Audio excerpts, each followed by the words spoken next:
Selamat pagi anak-anak. Hari ini kita belajar tematik bahasa Indonesia, yaitu tentang ide pokok.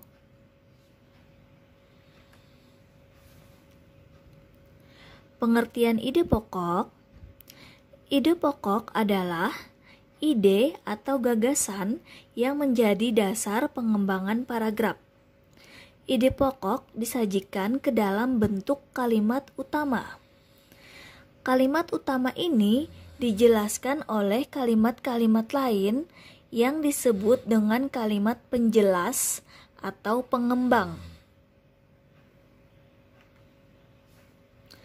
Ide pokok suatu bacaan berfungsi untuk mengetahui inti atau pokok bahasan suatu bacaan. Istilah lain ide pokok bisa disebut gagasan utama, gagasan pokok, pokok pikiran, pokok masalah, pikiran utama, dan inti paragraf.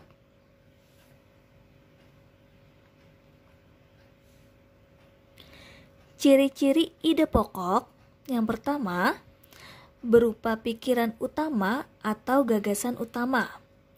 Yang kedua, mengandung pokok persoalan atau inti persoalan. Yang ketiga, dalam satu paragraf hanya ada satu ide pokok.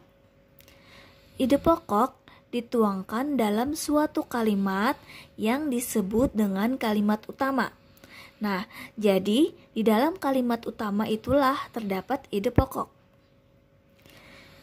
Yang terakhir, letak ide pokok bisa di awal paragraf atau disebut dengan deduktif, bisa di akhir paragraf atau disebut dengan induktif, atau di awal dan di akhir paragraf.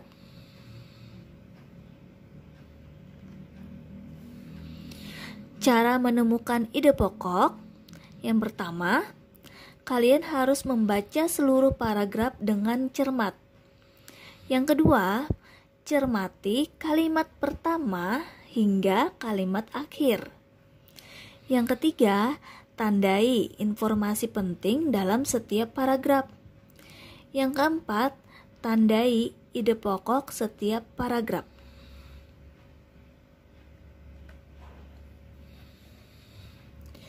Nah, di sini sudah ada contoh sebuah bacaan, yaitu tentang organ gerak pada manusia dan hewan.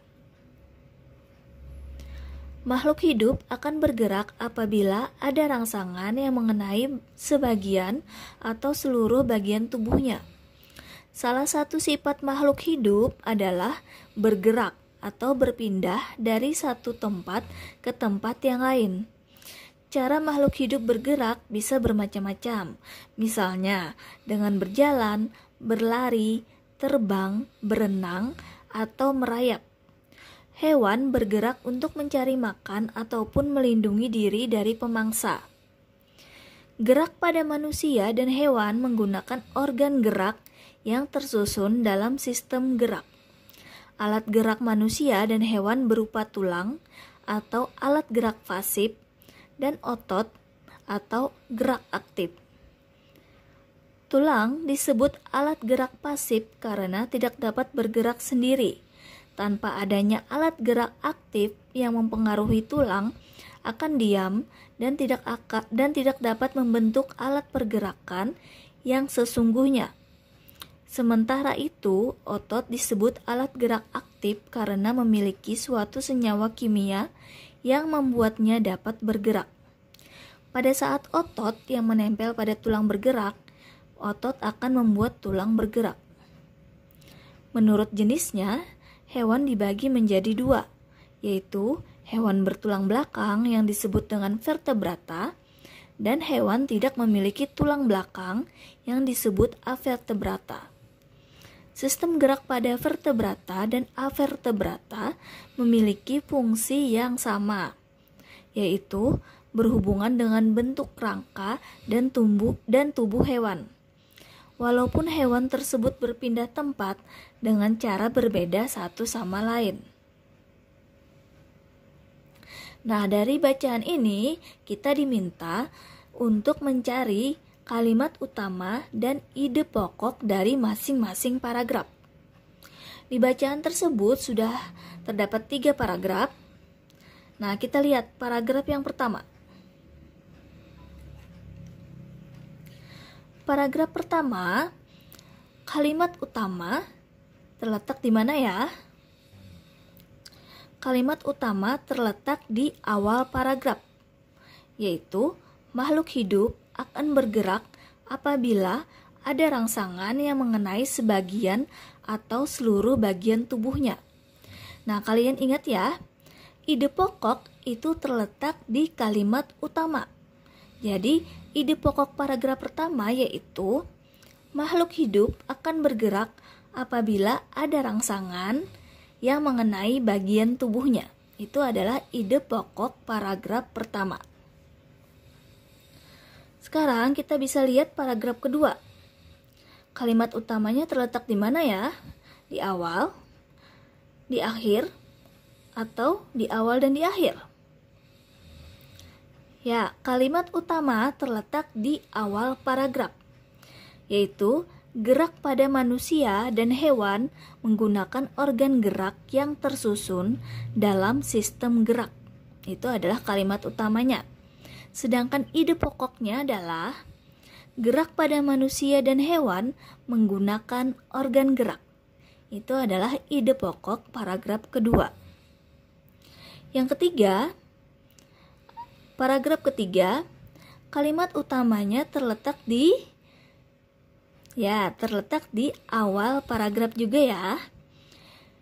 Yaitu menurut jenisnya, hewan dibagi menjadi 2, yaitu hewan bertulang belakang atau vertebrata dan hewan tidak memiliki tulang belakang atau avertebrata.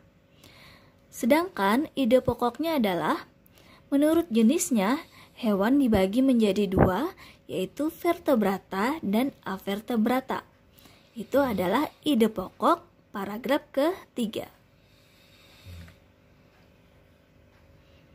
Nah, kalian bisa lihat di sini ya. Kalimat utama, ide pokok paragraf pertama. Paragraf keduanya kalimat utama dan ide pokoknya apa aja. Paragraf ketiga, kalimat utama dan ide pokoknya apa aja. Seperti yang Ibu sebutkan sebelumnya tadi ya.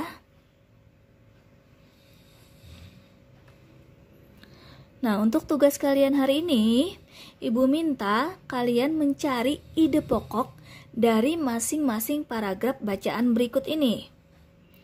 Ini bacaan tentang kisah inspiratif Angki Yudhisthira.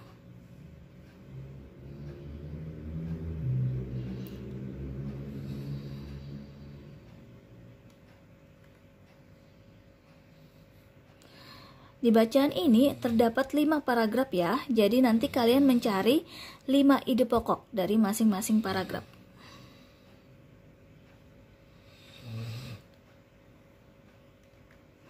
Terima kasih ya anak-anak sudah mendengarkan penjelasan Ibu hari ini.